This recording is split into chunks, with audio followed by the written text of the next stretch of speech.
Okay, so look at here. So here we have the given data for the design of powder frame with ingredients. Okay, so first thing what they have given is spacing of powder frame. Means what? So we have the frames and the spacing of the frame is how much? It is 4 meter center to center. So this distance is how much? 4 meter. So the spacing of frame is 4 meter. Then next we have the distance between the column centers. Means we have the two columns here. So this distance is how much? So this is how much? 10 meter. So this distance is how much? 10 meter. We have the spacing of the frames are 4 meter center to center. The spacing of column is 10 meter. Okay. Clear? Then after that what they have given? After that they have given the grade of concrete, that is FCK is equal to 20 Newton per mm square. Fy is equal to 415 Newton per mm square. Okay. Then we have live load WL. They have given how much? W is equal to 1.5 kilonewton per meter square. 1.5 kilonewton per meter square. So these are the given data. Okay. Yes. Now height of column also we have given. So this height is how much? 4 meter. So these are the required data. According to this, by considering this data, you have to design the powder frame. Okay. So the first is you have to go for what? See, slab. Then we have slab supported over beam, beam supported over column, and column supported over what? Footing. So this is a activity how the load will transfer. So according to that you have to go with that. So first of all you have to go for design of continuous slab. So this is a design of continuous slab. So how many? You can see here we have the frames. So the slab is supported continuously, correct or not? This is not a single panel. There are multi panels here. You have two panels. So the span of the frame is how much? 10 meter. This span is how much? 4 meter. 4 meter. 4 meter. Correct. And over that slab is supported. And the column height is 4 meter. Correct. So you have to design the slab first. Okay. You have to design the slab first. Okay. So note down design of continuous RCC slab. So first is design of continuous slab. Design of continuous slab, because the slab is supported over multiple number of frames and it is continuously supported. The slab is continuously supported, so that's why you have to design as a continuous slab. Okay. So for that again, so the first step is depth of slab. Depth of slab. First of all, what should be the depth of slab? Correct. So the depth of slab you need to consider. Started. Okay. Whatever. So here we got the D. How we got? D should be more than equal to span divided by gamma into modification factor. So gamma I told you it will change with respect to the end condition of B. Simply supported continuous continuum. So we have got continuous, so it is 26. So 26 into modification factor. It will depend upon the area of reinforcement what you provide, the tensile reinforcement. So you can choose 1.2 to 1.5. I have selected 1.5. So how much you got D? So you got D is equal to 104. 102. Okay, 102 mm.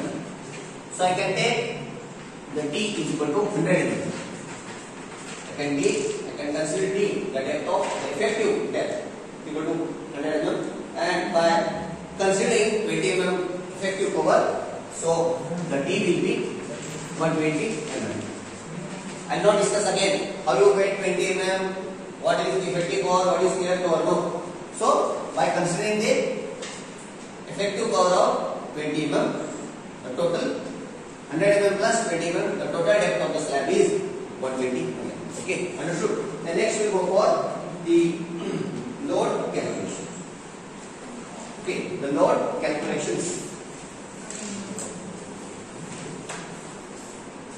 So after considering the depth, we go for load calculation. Okay.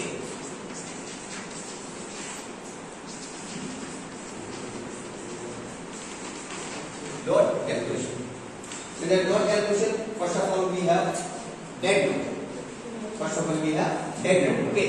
So that is dead load of slab. Dead load of slab. So how to calculate dead load? How to calculate dead load? Volume into density. Volume into density. So we consider per meter strip. Per meter strip of slab. So it will be the thickness is 0.12 into per meter strip into density is 25. Correct? Per meter strip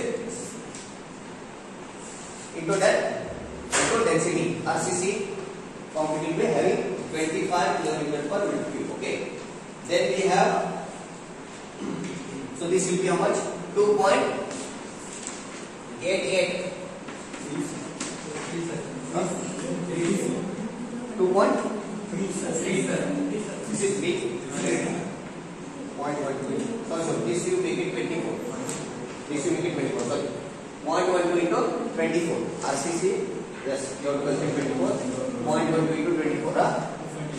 2.88 kilonewton per meter. By considering a 1 meter strip. Okay. 2.88 kilonewton per meter.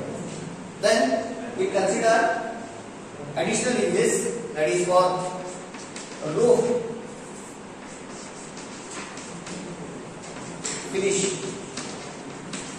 or what we say floor finish or roof finish or floor finish, that is 0.75 kilonewton per meter square. Again for considering 1 meter strip, so it will be 0.75 kilonewton per meter. 0.75 kilonewton per meter. So the total load will be, total dead load. The total dead load will be, that is I call it as WD. I call it as the total dead load acting on the slab. Self-weight of the slab plus the finish, roof finish or floor finish. The tiles what we use. Okay, or the plastering material what we use. For that we have to use the additional loads. Total together I have used 0.75. You can use 0.75 to 1 kilonewton per meter square. If it is not given in the problem also, you can consider 0.5 to 1 kilonewton per meter square. If it is not mentioned in the problem also, that time you can consider 0.5 to 1 kilonewton per meter square. So I have taken 0.75. So the total dead load acting on the slab is how much? 3.63 kilonewton per meter. So this is the total dead load. Okay. Then we have live load also. How much is live load? We have WL. WL is given as 1.5 kilonewton again by considering 1 meter strip. I consider as 1.5 kilonewton per meter. I have multiplied 1 meter strip, so it will become 1.5 kilonewton per meter. WL. Okay. Understood? So why I have calculated separately dead load and live load? Because you have to refer the bending moment coefficients and the shear force coefficients as per IS 456, and those coefficients given with respect to dead load and live load separately. If you refer table number 12 of IS 456, table number 12 of IS 456, you have to refer the coefficients. Okay, for the calculation of bending moment and shear force, and those coefficients are given with respect to dead load and live load separately. Okay, so for that I'll show you how. So when you have the multi-bed slab, okay, so when I draw the medium diagram, you get like this. So the first condition what they are given? Support and span moments. Span moment, can you read, tell me what is span moment? Span moment. The first is what they are given? Here middle of end span. So यहाँ पे देखो, these two are the end span. This is the interior span or middle span. These are the end span, and this is the interior span. So the first column is for what? At the middle of At the middle of what? End span. So the first movement what you get na, it is this movement. Near middle of end span means at the middle of end span. That is, first if you want to calculate the movement of this, you have to refer those coefficients. You have to refer those coefficients. Then next one more we have at the middle of interspan. Means इसका meaning क्या है? अगर आपको इस span में movement calculate करना है तो you have to refer those coefficients. And आपका if you want to find out the movements of the interior span, you have to refer those coefficients. Correct? And in the support, what you are getting in support? Add support next to the end span. First is add support next to end support. So please look at here, this is important. So we consider this is the end support. Support next to end support is this.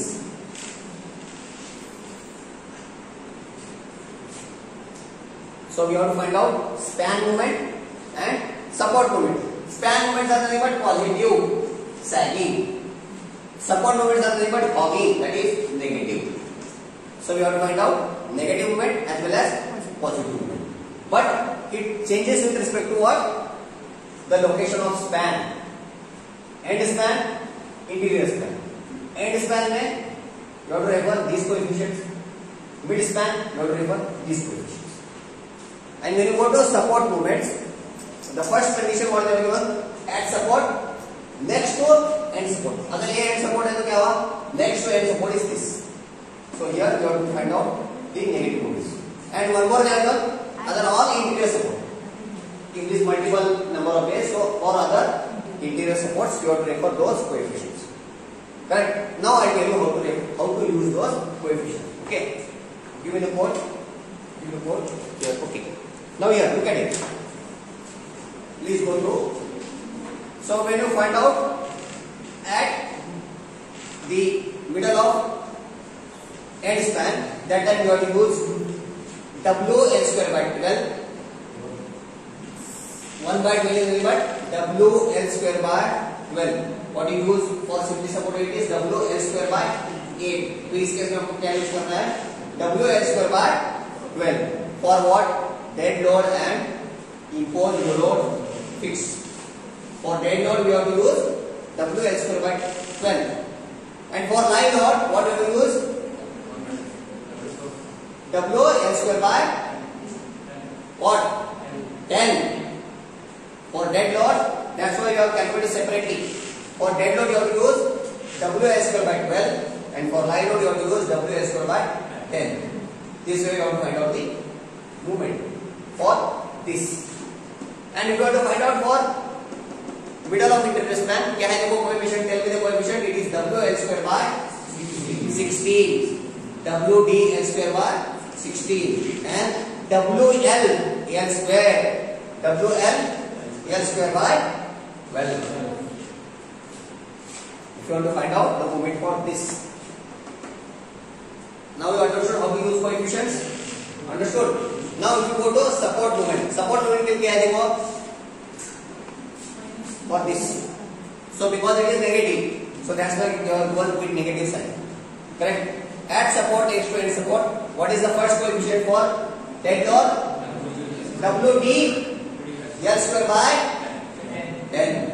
Negative WD L square by 10. And for live load, WD WL L square by 9. So this way we have to use the coefficient. Now we will use the coefficient and we calculate the bending moment and shear force. Okay. Now I'll explain how to calculate those. Okay. So you have to calculate the span moments and the support moment with respect to the table number 12. So we have got span moment first, then we will calculate support moment. So span moment I have considered at the middle of end span. WD L square by 12. WL L square by 12. So WD we have how much? 3.63. Span of the slab is 4 meter. 4 square divided by 12 plus WL is 1.5 into 4 meter divided by 10. So we get So the span moment is 7.24.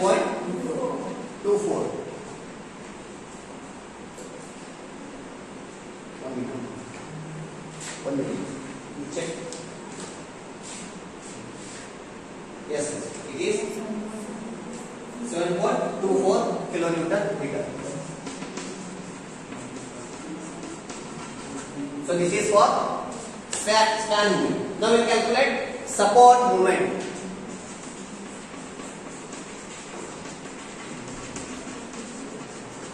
Support movement. Span movement, support movement. So span movement will be what? Positive. Correct, na?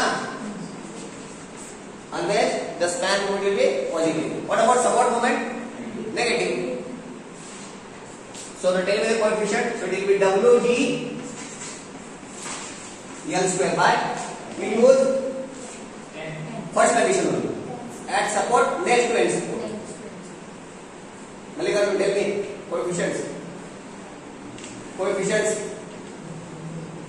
Mallikarjun, Ligraj, tell me coefficients. So WD L square by 10. Negative, correct na? Then WL L square by 9. Yes. WL L square by 9. Correct? At support next to end support. So how much you want?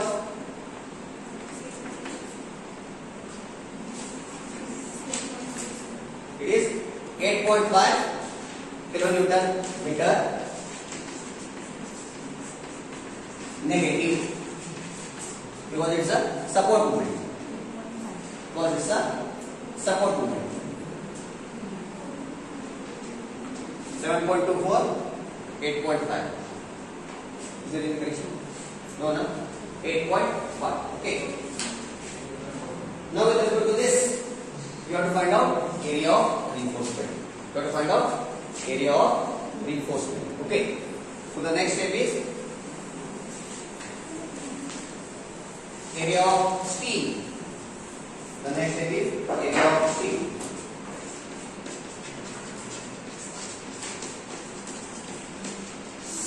Area of sheet. Area of sheet. So we can do AST for span movement and AST for support movement.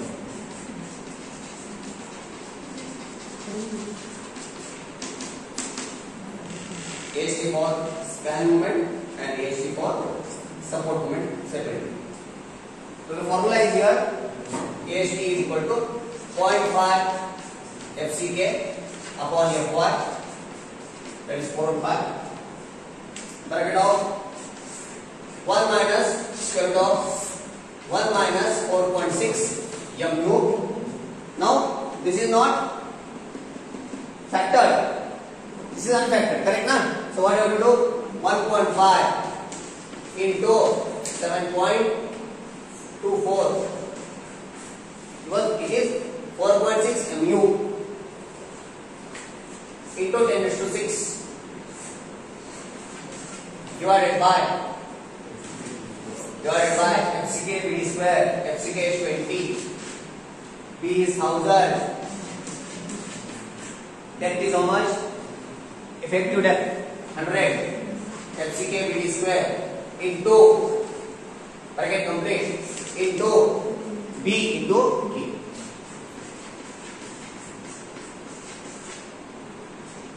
B into T. So how much you get AC? Into B into D.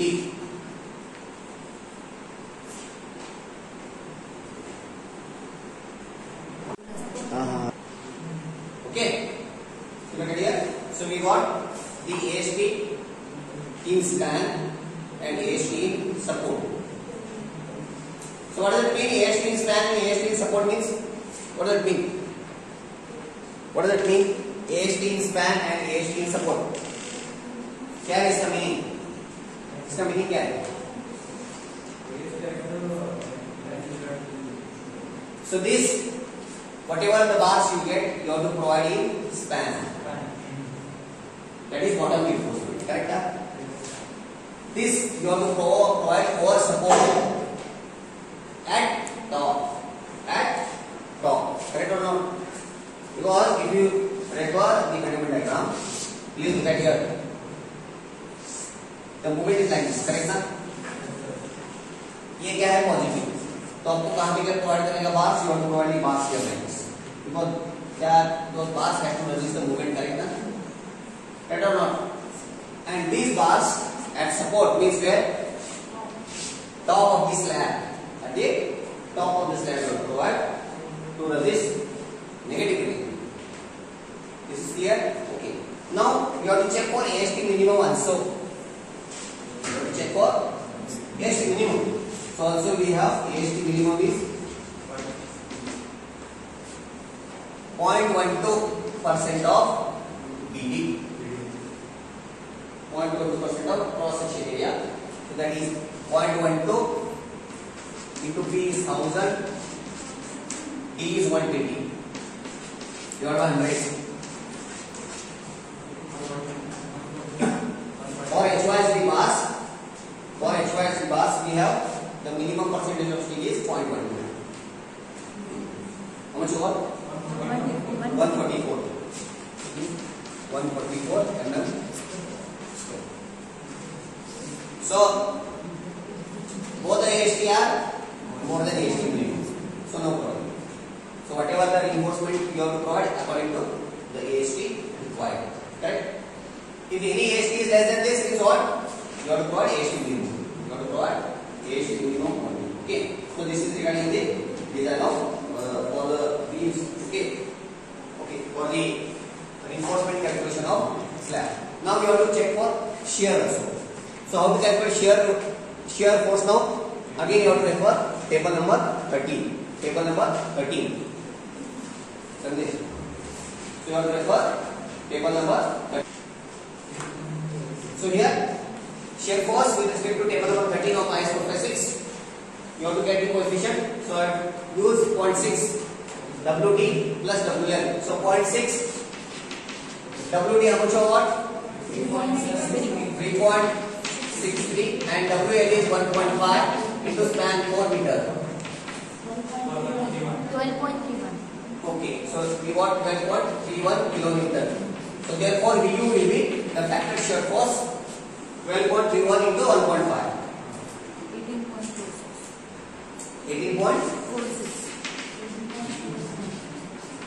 18.46 kilometer. After shear force, what have to do now? What? Nominal shear stress. Now nominal shear stress.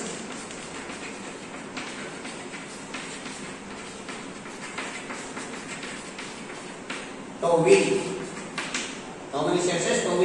What is tau V equal to? VU by VD. Yes. VU by VD. So what is VU here? 18.46. So 18 point. Divided by VD is 1000. D is 100.